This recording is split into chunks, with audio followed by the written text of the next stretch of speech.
आज हम बात करेंगे electric current and it's effects के बारे में। देखिए, इलेक्ट्रिक मतलब इलेक्ट्रॉन्स और करंट मतलब बहाव, मतलब इलेक्ट्रॉन्स का बहाव। इलेक्ट्रिसिटी का भी यही मतलब होता है।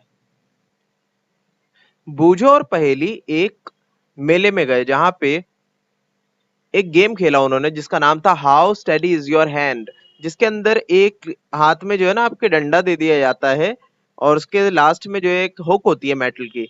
अगर उसे आपने गलती से टच करा दिया तार के ऊपर तो बेल बज जाती है या फिर बल्ब जल जाता है, मतलब कि आप आउट हो गए। तो कुछ इस तरह का होता है गेम।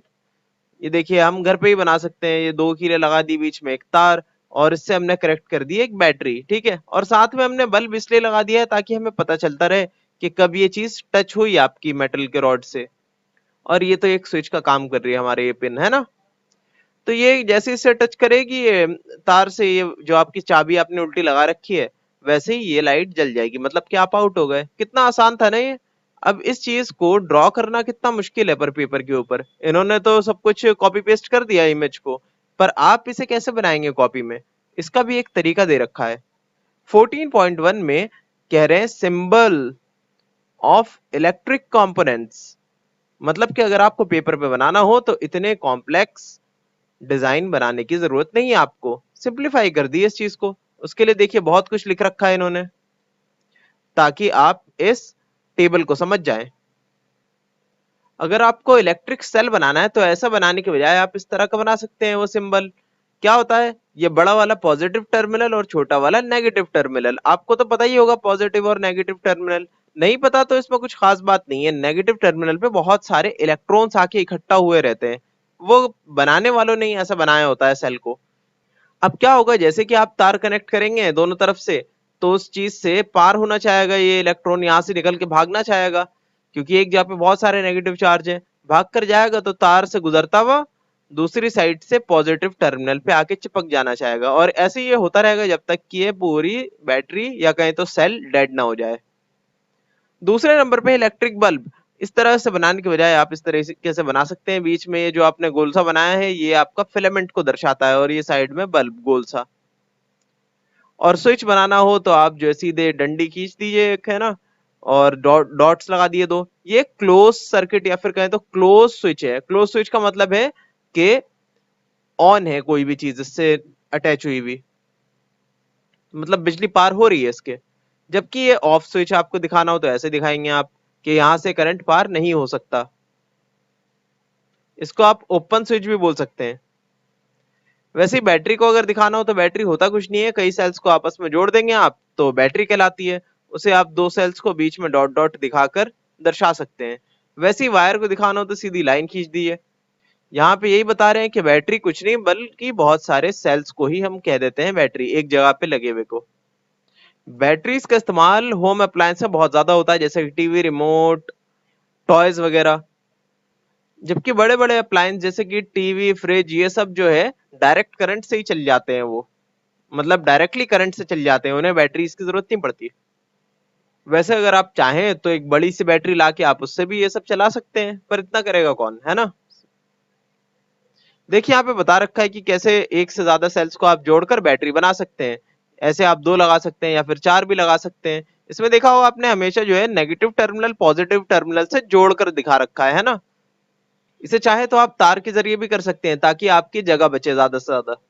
इसी तरीके से तो हमने लगा रखा होता है खिलौनों में बैटरीज को, एक के बराबर में एक। और ये देखिए मेटल की रॉड जो है, ये कहें तो तार जो है दूसरे वाले बैटरी से अटैच कर देती है, और दोनों बैटरीज, दोनों सेल्स आपस में एक बैटरी बना लेते हैं। इसी चीज को इन्होंने दिखाया है होल्डर्स वगैरह बता के कि कैसे यहाँ पर आपकी सेल्स लग जाती हैं। आपको तो लगाना आता ही होगा, आपने बहुत खेले होंगे इस तरह के खिलौने। अब पहेली और बूझो का सवाल है कि जो ट्रकों के बड़ी बड़ी बैटरीज होते हैं, जिसको लोग बैटरा भी बोल देते हैं, या फिर गाड़ियों में जो बैटरीज लगी होती हैं, वो तो देखने में कुछ अजीब सी लगती हैं। तो क्या उनमें और हमारे घर के जो सेल्स हैं या फिर कहें तो बैटरीज हैं, उनमें कोई फर्क है क्या? तो हाँ, बिल्कुल फर्क है। फर्क ये है कि हमारे जो घर के सेल्स हैं वो एक तरह के पेस्ट से बने होते हैं। वो भी इलेक्ट्रोलाइट एक तरह का, पर वो पेस्ट होता है। इसके अंदर थोड़ा लिक्विड फॉर्म में होता है वो, क्योंकि बहुत सारी चीजें होती है ना, इसलिए। और इसमें भी पर लगा होता है सब कुछ एक के बराबर में एक सीरीज से ही लगी होती हैं ये आपकी छोटे छोटे से सेल्स, जो मिला के एक बड़ी सी बैटरी बना देते हैं। पर आपने देखा होगा कई बार ये चीज अगर गिर जाए ऊंचाई से तो अंदर से जो है इसका इलेक्ट्रोलाइट बाहर निकल जाता है, जिसको हम बोलते हैं कि तेजाब गिर गया बाहर, है ना, क्योंकि वो तेजाब का ही काम करता है थोड़ा सा।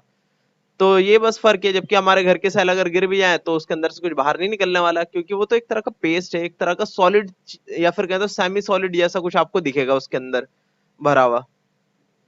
तो यहाँ पे कह रहे हैं कि अब आपने सीख लिया कि कैसे एक बैटरी को बनाया जाता है, तो थोड़ा सा एक सर्किट बनाकर भी आप दिखा दीजिए जरा पेपर के ऊपर। एक्टिविटी 14.1 में यही बोल रहे हैं कि एक छोटी सी एक्टिविटी आप कर लीजिए कि आप बना के दिखाइए एक छोटा सा सर्किट। ये रहा एक इलेक्ट्रिकल सर्किट, बिल्कुल सिंपल सा, कि ये रही बैटरी, दो तार जोड़ दिए आपने, उसमें एक स्विच भी लगा दिया है ना। जब तक स्विच ना लगाए तब तक मजा नहीं आता एक सर्किट पूरा करने में, है ना। तो ये स्विच लगा दिया है आपने, जैसे ही क्लिप को हटाएंगे आप, वैसे ही ये स्विच बंद हो जाएगा, या कहते तो ऑफ हो जाएगा, और ये बल्ब जलना बंद हो जाएगा। इसी चीज को अगर आपको दर्शाना हो पेपर के ऊपर तो ऐसे दिखाएंगे, ये देखिए स्विच, ये रही बैटरी, बैटरी या फिर कहे तो सेल, सेल है ये तो, और ये देखिए बल्ब जलता हुआ। ये देख रहे हैं आप, ये जो स्विच है ना, इसकी खास बात ये है कि आप यहाँ पे भी लगा सकते हैं, बराबर में भी लगा सकते हैं, इधर भी लगा सकते हैं, इधर भी लगा सकते हैं, जहां चाहे वहां पे लगा सकते हैं, कोई फर्क नहीं पड़ेगा इस चीज से, क्योंकि ये तो स्विच है ना। आप सर्किट को कहीं से भी ब्रेक कर दें, बिजली का चलना बंद हो ही जाएगा वो, ठीक है। इसलिए आप स्विच कहीं भी लगा सकते हैं चाहे तो। अब ये नोट करने की बात है कि स्विच को अगर आप क्लोज रखेंगे तो वो ऑन कहलाएगा, मतलब बिजली पार होगी। जब इसको ओपन कर देंगे तो क्लोज कहलाएगा, मतलब कि ऑफ कहलाएगा कि बिजली पार नहीं होगी। और जब स्विच ऑन रहेगा तो बिजली पार होगी, स्विच ऑफ रहेगा तो बिजली पार नहीं होगी। एक ही बात को दो तीन बार रिपीट कर दिया इन्होंने, और कुछ नहीं। अब एक और चीज कहते हैं कि आपके जो पुराने वाले बल्ब देखे आपने इस तरह के, इस तरीके के पुराने वाले बल्ब, अक्सर आजकल तो टीवी में, वो टीवी कह रहा हूँ, फ्रिज के अंदर लगे हुए मिल जाते हैं। वरना पहले के जमाने में इसी तरह के बल्ब करते थे। अब भी शायद आपके घर में तो मुश्किल है, पर किसी दुकान वगैरह पे देखिएगा शायद आपको दिख जाए इस तरह के बल्ब, पीले कलर के।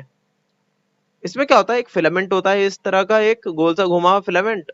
अब ये फिलामेंट कई बार जो है ना टूट जाता है, तो बोल देते हैं कि बल्ब फ्यूज हो गया है। उसके बाद वो जलना बंद कर देता है। आप सोच सकते हैं कि क्यों बंद कर दिया होगा उसने जलना फ्यूज होने के बाद। बोल रहे नहीं यहाँ पे फ्यूज हो गया या फिर ब्रोकन अगर पीस है उस वायर का, तो वो अपने अंदर से बिजली पार नहीं होने देगा। वो इसलिए क्योंकि ये सर्किट ब्रेक हो गया ना बीच का, ये फिलामेंट टूट गया, मतलब कि सर्किट ब्रेक हो गया, अब पार कहाँ से होगी बिजली इसमें। तो यही है आपके सवाल का जवाब कि ये क्यों नहीं ग्लो करता उसके बाद। और एक और चीज है, बड़ी अच्छी चीज बता रहे हैं कि आप अगर थोड़ी देर तक जला के रखेंगे ना बल्ब को, और उसके बाद आप उसे टच करेंगे, अच्छा स्विच ऑफ करके ही टच करेंगे जाहिर सी बात है, तो देखेंगे कि बल्ब थोड़ा गर्म हो चुका है। यहाँ तक कि सीएफएल और एलईडी भी गर्म हो जाते हैं, और बहुत सारे कंपोनेंट्स हैं ऐसे बिजली के जो कि थोड़ी देर आप चलाएंगे तो गर्म हो जाएंगे। ऐसा होता क्यों है, ये हम पढ़ेंगे नेक्स्ट टॉपिक में। फिलहाल देखिए क्वेश्चन में बोल रहे हैं कि किसी भी लाइट बल्ब को टच करने से पहले आप इस बात का ध्यान रखें कि स्विच ऑफ हो, वरना करंट लग सकता है आपको, और बहुत ज्यादा गर्म लाइट बल्ब को आप टच मत कर लिएगा वरना हाथ भी जल सकते हैं। 14.2 में कह रहे हैं heating effect of electric current, मतलब कि करंट की वजह से गर्मी भी पैदा होती है।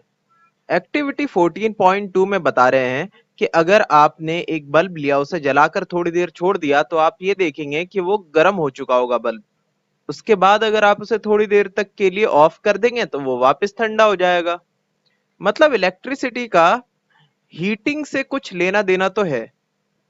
एक्टिविटी 14.3 में कह रहे हैं कि आप एक नाइक्रोम की वायर ले लीजिए, मार्केट में मिल जाएगी आपको आसानी से ये वायर। इसे आप जो है 2 किलो के बीच में लगा दीजिए, और उससे एक सेल को कनेक्ट कर दीजिए, जैसे यहाँ पे दे रखा है इन्होंने। अब क्या होगा, सेल की वजह से जो बिजली पार होगी इस नाइक्रोन के वायर में, उससे उससे जो है हीटिंग इफेक्ट पैदा होगा, जिससे आपको वायर थोड़ी सी चमकती हुई दिखने शुरू हो जाएगी। या फिर आप उसे बैटरी को हटाएंगे ना, तो उस नाइक्रोम वायर को आप टच करेंगे तो गरम गरम फील होगा। ऐसा होता है इसलिए क्योंकि जब भी इलेक्ट्रिसिटी कहीं से गुजरती है, तो इसका मतलब होता है कि इलेक्ट्रॉन का ट्रांसफर हो रहा है, इलेक्ट्रॉन चलता हुआ जा रहा है कहीं से कहीं तक। और इलेक्ट्रॉन जहां से भी जा रहा है तो थोड़ी सी फ्रिक्शन पैदा करता है वो, है ना। मतलब कि घर्षण, जैसे आप हाथ को ऐसे रगड़ेंगे ना तेजी से बहुत ज्यादा, तो देखेंगे कि हाथों में गर्मी पैदा हो गई है, वो हुई है फ्रिक्शन की वजह से। वैसे ही इलेक्ट्रॉन जब ट्रेवल करता है तो फ्रिक्शन की वजह से ही हर चीज को गर्म कर देता है वो। जिस वजह से आप जो है इस तार के अंदर की गर्मी को महसूस कर पाएंगे। और वही चीज आपको बल्ब के अंदर भी देखने को मिलती है, और यही चीज हीटर्स में भी देखने को मिलती है। आपको जो इलेक्ट्रिकल अप्लायंसेस होते हैं उन सब में भी जो गर्मी होती है वो भी इसी वजह से हो पाती है, उसी इलेक्ट्रॉन के ड्रिफ्ट की वजह से, या कहें तो फ्रिक्शन की वजह से। यहाँ पे कह रहे हैं कि बैटरी को ज्यादा देर कनेक्ट करके मत रखिएगा वरना बैटरी डेड हो जाएगी। मतलब जाहिर सी बात है, खत्म हो जाती हैं सेल्स जो छोटी होती हैं जल्दी। तो इलेक्ट्रिसिटी का इस्तेमाल हम हीट जनरेट करने के लिए भी कर सकते हैं, जैसे कि करा ना, इस पे हम खाना बना सकते हैं, हाथ सेक सकते हैं, सर्दियों में रूम को गर्म कर सकते हैं थोड़ा सा। इसके अलावा भी बहुत से ऐसे अप्लायंस है जिसमें हीटिंग इफेक्ट का इस्तेमाल किया जा सकता है, जैसे कि आयरन। आपको कपड़े प्रेस करने हैं तो कैसे हो सकता है पॉसिबल? हीटिंग इफेक्ट की वजह से, इलेक्ट्रिक करंट के।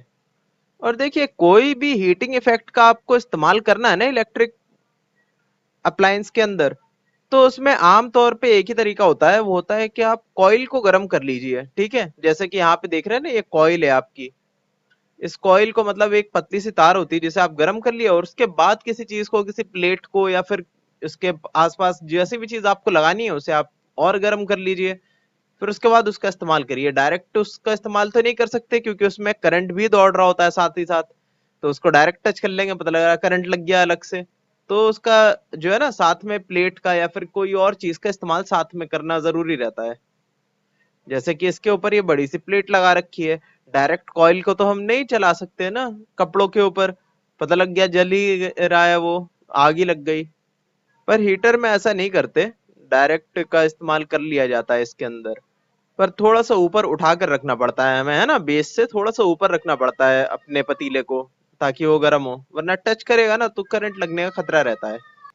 देखिए, बूझो को एक कंफ्यूजन थी कि बहुत सारी चीजें उसने अप्लायंस देखे हैं जिसके अंदर के कॉइल को नहीं देख पाता, जबकि वो गर्म तो हो रहे होते हैं।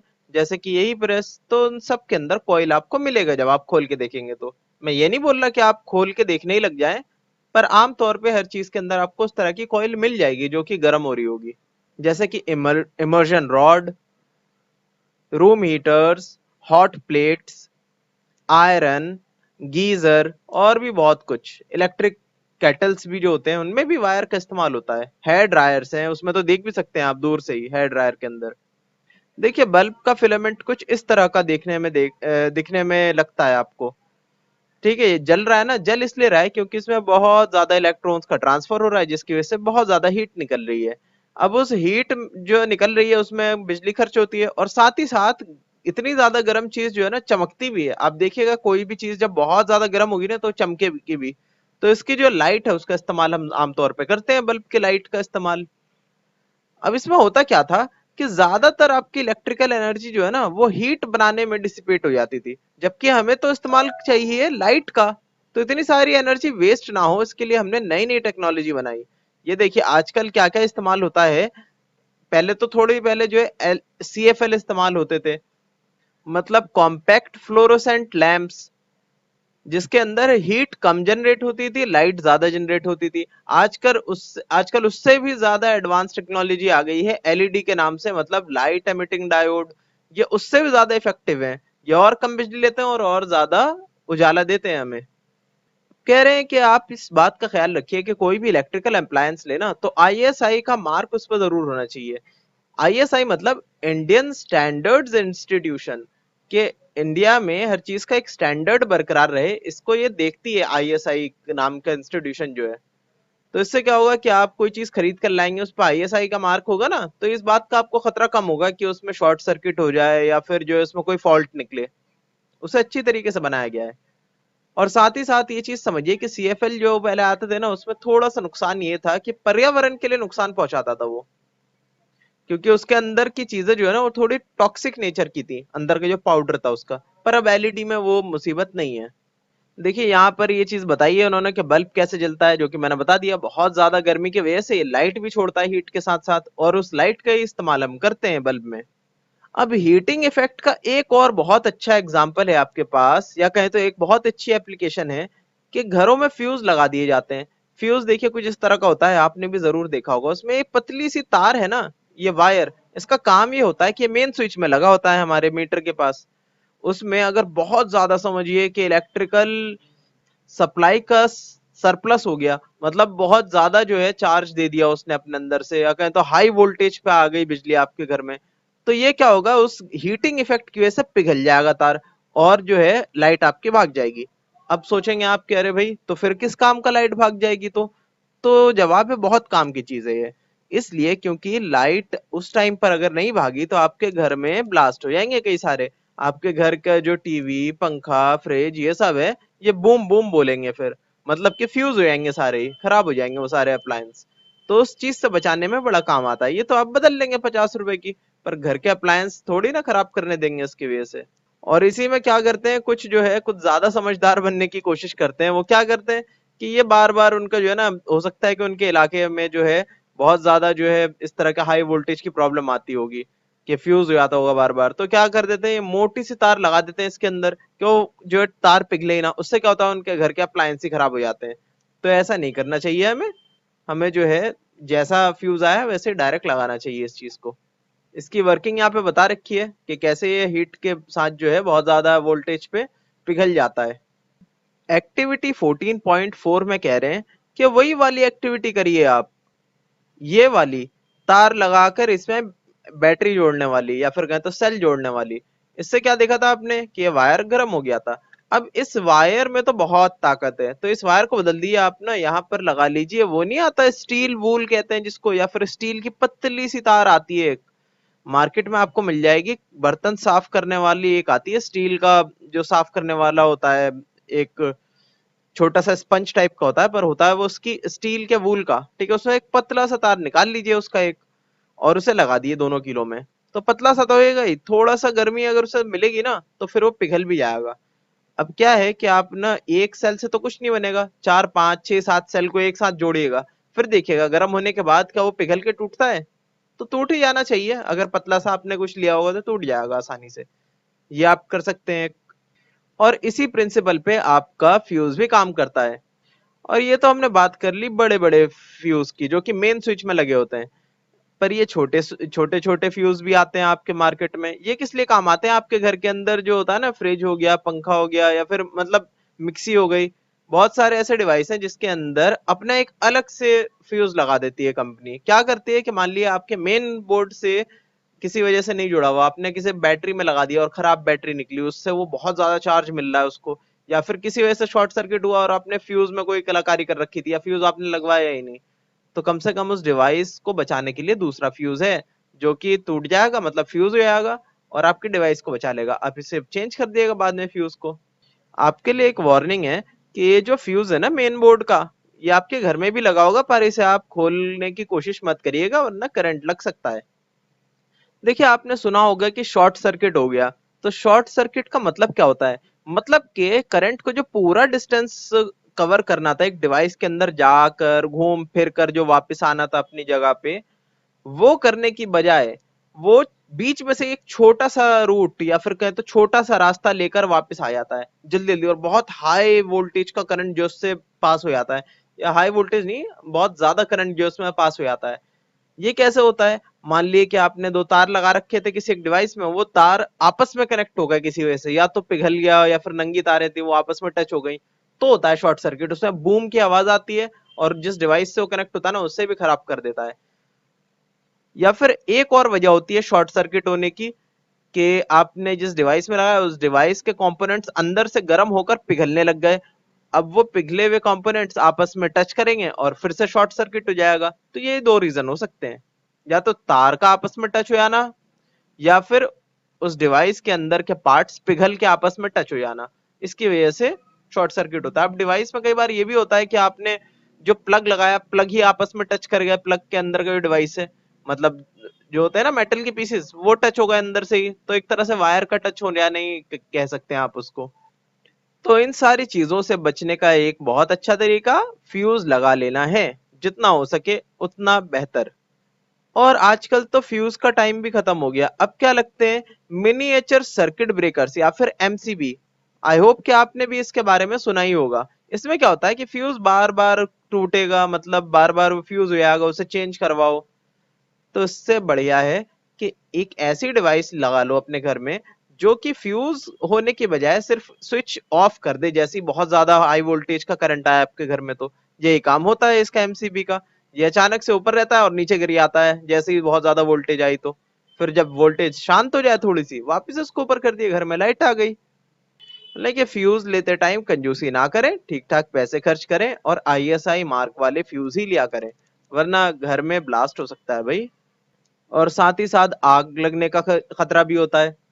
अब ये तो बात हो गई हीटिंग इफेक्ट की करंट के बारे में। एक और चीज है, अब बोल रहे हैं कि इसके अलावा भी कुछ खासियतें हैं क्या करंट के अंदर, तो बिल्कुल है। 14.3 magnetic effect of electric current. Activity 14.5 में क्या कह रहे हैं कि आप एक मैच बॉक्स ले लीजिए, उसके अंदर आप डाल दीजिए कंपस निडल। कंपस निडल मतलब जो दिशा नहीं दिखाती हमें, उसके अंदर एक नीडल लगी होती है। उस नीडल के अंदर एक मैग्नेट का बना होता है वो नीडल, जिसमें नॉर्थ पोल और साउथ पोल होता है दोनों साइड में, जो कि मैग्नेट के आसपास आते ही ना डिफ्लेक्ट हो जाता है, या फिर कहें तो उधर चिपकने पहुंच जाता है वो। अब उसको आप रख दिए कार्डबोर्ड के बॉक्स में, और वहां से ना उस पे आप लपेट दीजिए उस बॉक्स के ऊपर तार, एक जो है मेटल की वायर लपेट दिए जैसे यहाँ पे दिख रहा है आपको, और उसे अटैच कर दिए आप जो है सेल से या बैटरी से, जो भी अगर करना चाहे उसमें, चाहे तो आप एक स्विच भी जोड़ दीजिए, एक बल्ब भी जोड़ दीजिए। इसका रीजन यही है कि बस आपको पता रहे कि इस दर से जो है ना करंट दौड़ रहा है। अब जैसे ही आप स्टार्ट करेंगे करंट दौड़ाना इसमें, देखेंगे कि ये निडल डिफ्लेक्ट कर रही है या फिर चिपक रही है जाके तार से। तो ऐसा क्यों हो रहा है? ये तो तब होता है ना जब नीडल के पास आप मैग्नेट लाएंगे। आप ये कोशिश करके भी देख लिए कि असली में मैग्नेट ले आइए, आप उसे टच करा के देखिए, तो देखेंगे नीडल चिपक जाएगी उससे, या फिर क्या तो हिल जाएगी अपनी जगह से, उधर भागेगी मैग्नेट की तरफ। ऐसा क्यों? मतलब कि आपने उस तार के अंदर कुछ तो मैग्नेट डेवलप कर दिया है। ठीक है, इसी चीज को बोलते हैं हम magnetic effect of electric current. आपका ये एक्सपेरिमेंट एक तरह का सबूत है जो इस चीज को दर्शाता है। अब ये हमारे एक साइंटिस्ट है हांस क्रिश्चियन ऑर्स्टेड नाम के, इन्होंने ये चीज बताई थी सबसे पहले कि आप चाहें तो बिना मैग्नेट के ही मदद के ही मैग्नेट खुद से बना सकते हैं। कैसे? इलेक्ट्रिसिटी की मदद से। यहाँ तक कि इतना आसान है मैग्नेट बनाना कि आप भी अपने घर में बना सकते हैं। कुछ नहीं करना, एक कील ले लीजिए, उसी के अराउंड जो है लपेट दीजिए एक वायर को, और उसे कनेक्ट कर दीजिए आप बैटरी से या चाहे तो सेल से। देखेंगे कि इसके आसपास जो है ना कोई भी लोहे की चीज या कोई भी इस तरह की चीज जो मैग्नेट से आकर्षित होती हो, वो चिपकने लग जाएगी। आप पिन लाइए लोहे की, वो चिपकेगी इसके ऊपर। तो ऐसा कैसे हुआ भाई? और जैसे ही आप यहाँ से इलेक्ट्रिसिटी बंद करेंगे ना देना, ये वापस मैग्नेटिक प्रॉपर्टी अपनी छोड़ देगी, वापस नॉर्मल कील की तरह बिहेव करेगा वो। मतलब आप जब चाहे अपने घर में बैठ के मैग्नेट को बना सकते हैं। यहाँ पे एक अलग से बात भी बोल रखी है कि आप जो बैटरी कनेक्ट करें ना, उसे कनेक्ट रहे हुए छोड़ मत दिएगा। आप सोचे कि मैं तो परमानेंट मैग्नेट ही बना देता हूँ या बना देती हूँ, इसे चिपकाए रखूंगी हमेशा के लिए, जो है मैग्नेट मेरा तैयार हो गया। तो ऐसा नहीं है, थोड़े टाइम बाद वो ड्रेन हो जाएगा, मतलब खत्म हो जाएगा आपका सेल, उसके बाद उसके अंदर प्रॉपर्टी भी चली जाएगी मैग्नेट की। ठीक है, जबकि परमानेंट मैग्नेट जो आते हैं मार्केट के अंदर, वो वाकई में वो अलग चीज होती है थोड़ी सी। ठीक है, उसमें बैटरी डाउन नहीं होती उसकी। 14.4 इलेक्ट्रोमैग्नेट्स। 14.6 एक्टिविटी, इसमें आपसे यही कह रहे हैं कि आप अपना एक खुद का इलेक्ट्रोमैग्नेट बना के दिखाइए। असल में ये इसी चीज को बनाने को बोल रहे हैं जो हमने बनाया था ना, कील में लपेट के वायर को आप एक इलेक्ट्रोमैग्नेट बना दीजिए, उसको जोड़ दीजिएगा आप एक सेल से या चाहे तो बैटरी से, बन गया आपका इलेक्ट्रोमैग्नेट। अच्छा, इसको जो है खाली मैग्नेट नहीं बल्कि इलेक्ट्रोमैग्नेट कहा जाता है, इसलिए क्योंकि इलेक्ट्रिसिटी का इस्तेमाल हुआ है ना इसे बनाने के लिए। और ये अक्सर बहुत ज्यादा पावरफुल हो सकते हैं। जैसे कि आपको पता होगा कि कार्स को उठाने के लिए भी इलेक्ट्रोमैग्नेट्स का इस्तेमाल किया जाता है। इतने पावरफुल होते हैं कि पूरी पूरी गाड़ी को उठा लेते हैं, और उठाने के बाद जो है जहां पे उन्हें छोड़ना होता है इलेक्ट्रोमैग्नेट में से इलेक्ट्रिसिटी की सप्लाई बंद कर देते हैं, और वो गाड़ी नीचे गिर जाती है। वो जंक यार्ड में यूज किया जाता है इसका। और कई बार तो डॉक्टर्स भी इसका यूज करते हैं, अपने पास रखते हैं, ताकि किसी का आंखों में अगर कोई चीज लोहे की पीस अगर चली जाए तो उसे बाहर निकाल सके वो। और कई सारे खिलौनों में भी इनका इस्तेमाल होता है। 14.5 इलेक्ट्रिक बेल। देखिए, इलेक्ट्रिक बेल भी बनाया जा सकती है इलेक्ट्रोमैग्नेट का इस्तेमाल करते हुए। कैसे? कि यहाँ पे आपको दो कॉइल दिख रहे होंगे। असल में ये दोनों इलेक्ट्रोमैग्नेट्स हैं। अब ये जब चाहे मैग्नेट बन सकते हैं, जब चाहे अपनी मैग्नेटिक प्रॉपर्टी को छोड़ सकते हैं। सामने रख दिया है हमने एक मेटल की पत्ती को। अब जैसे ये मैग्नेटिक प्रॉपर्टी इसके अंदर आएगी, ये इस पत्ती को खींचेगा, अपनी तरफ खींचेगा। अब ऐसे डिजाइन कर रखा है कि जैसे ये पत्ती अपनी तरफ खींचेगा ना, ये आगे का जो बॉब है वो टकरा जाएगा इस बेल से और टन आवाज करेगा। अब देखिए यहाँ पर क्या कारीगरी है। जैसे ही ये पत्ती आगे बढ़ती है इससे चिपकने के लिए, वैसे ही जो पीछे का सर्किट है वो टूट जाता है। क्यों? क्योंकि ये पीछे टच करने के लिए लगा रखा है ना एक छोटा सा कील, इससे टच नहीं करता। ये जैसे ही आगे बढ़ता है तो सर्किट टूट गया तुम्हारा, जिसकी वजह से बना हुआ था ये आपका मैग्नेट। तो आगे आके टच तो कर जाता है, पर अब वो मैग्नेट रहा ही नहीं। अब वो टच करके करेगा क्या? सोचिए, ये चीज है आपकी पत्ती जिसपे वो बॉब जुड़ा हुआ है। अब ये सामने जो है मैग्नेट बन गया, मैग्नेट बन गया, आके इस पर टच कर लेगा। जैसे ही टच करा सर्किट टूट गया, सर्किट टूट गया पीछे का, क्योंकि छोड़कर आ गया ना वो सर्किट को वहां पे। सर्किट टूट गया तो अब ये तो मैग्नेट रहा नहीं, तो वापस अपनी पोजीशन पे चला आया, क्योंकि एक स्प्रिंग लगी हुई है इसमें। वापस अपनी पोजीशन पे चला गया तो सर्किट पूरा हो गया। अब ये दोबारा से बन चुका है आपका मैग्नेट, तो वापस टच करेगा इस चीज पे। और यही चीज बार बार आगे पीछे करके ये टन टर टर टर टर ऐसा करके आवाज आती है ना, टर करके जो इलेक्ट्रिक बेल की आवाज आती है वो इसीलिए आती है। बार बार ये आगे पीछे करके बेल को बजाता रहता है। वैसे टर आवाज तो नहीं आती, ट्रिंग ट्रिंग आवाज आती रहती है वो, मतलब लगातार बिल्कुल, क्योंकि एक सेकंड में कई बार वो आगे पीछे कर रहा होता है। ठीक है, तो यही बेसिक सा प्रिंसिपल है आपका जिसमें काम करता है इलेक्ट्रिक बेल। ये इलेक्ट्रोमैग्नेट है और ये जैसे आगे बढ़ता है तो ये आवाज टन की आवाज करेगा ये। ठीक है, तो यही चीज डिटेल में इन्होंने बता रखी है और यहाँ पे हमारा चैप्टर कंप्लीट होता है।